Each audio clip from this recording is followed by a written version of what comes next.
kasih Bu Ida sebagai perwakilan dari kepala sekolah dan Pak David sebagai teman sejawat ya. Nanti kita di sini sedikit ada pertanyaan persamaan persepsi mengenai pemetaan aset yang telah dilakukan oleh Pak Razi kemarin. Baiklah Bu Ida, bagaimana proses Bu Ida dalam menemukan atau mengidentifikasi sumber daya yang ada di sekolah kemarin?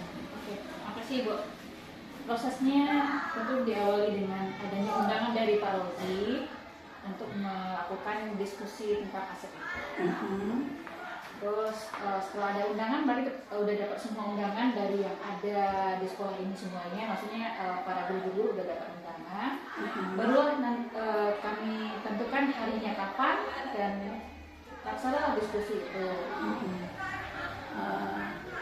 Dan sekarang Pak David sebagai rekan sejawat, apa saja kendala dan tantangan yang Pak David ataupun Pak Razi untuk menghadapi saat melakukan identifikasi sumber daya di sekolah, dan bagaimana Bapak mengatasinya? Pertama Bu, mungkin yang saya temukan ini ya, salah satunya mungkin kendalanya mungkin dari pengetahuan kami. Kita rata-rata dari guru mungkin belum tahu tuh yang jadi mungkin dari situ, jadi mungkin kemarin itu Pak Rozi mungkin lebih banyak menjelaskan jadinya. Memang itu tujuannya memang itu. Iya, kemudian setelah dipelajari ternyata toh secara asetnya itu kami semua punya semua itu. Iya, selama ini kita tidak tahu kan bahwa itu aset gitu. Dan juga itu ketahui bahwasanya ternyata aset kami berjalan dengan lancar. Iya, dan memang kayak gitu. Selama ini kita tidak tahu bahwa aset yang tetap itu dan aset yang bergerak itu kita tidak tahu bahwa kita ini manusia ini termasuk aset. Guru di sekolah itu termasuk aset ternyata. Tapi selama ini kita kan tidak tahu.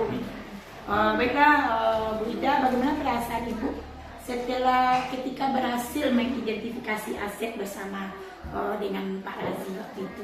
Ya, oke.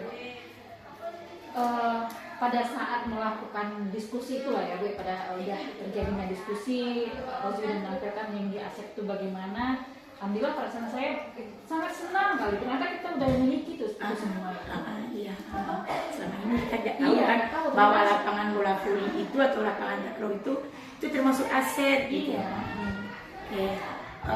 Kalau Pak David, bagaimana pertimbangan Pak David dalam menentukan sumber daya tersebut? Pertimbangannya setelah dijabarkan oleh Pak David ini oleh Pak Razi bahwa ini aset, bahwa itu aset di sekolah kita. Bagaimana pertimbangan untuk menemukan sumber daya tersebut gitu? Pertimbangan maksudnya gimana itu? Ya, maksudnya pertimbangan bagaimana kita melakukan untuk pemetaan aset tersebut gitu. Itu pertimbangan tentu sesuai dengan aturan yang ada ya. Jadi apa saja aset yang seharusnya kita punya, kemudian dan apa yang sedang kita punya, dan kemudian bagaimana cara memaksimalkan kegunaan. Mungkin dari segi 7 aset itu mungkin ada beberapa yang kita punya tapi kita belum optimal lagi dalam penggunaannya. Ya berarti aset itu ada tapi kita belum tahu, belum bisa melaksanakan atau mempergunakannya gitu ya. Dan Bu Ida, apakah terdapat hal lain yang dijadikan sumber daya sekolah yang belum Bapak Ibu temukan di dalam proses yang sudah berlangsung? Apakah ada?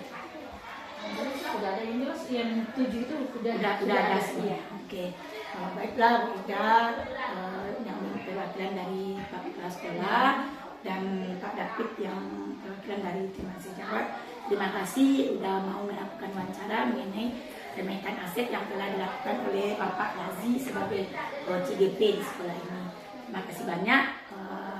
Sudah-sudahi dengan Assalamualaikum warahmatullahi wabarakatuh. Waalaikumsalam warahmatullahi wabarakatuh.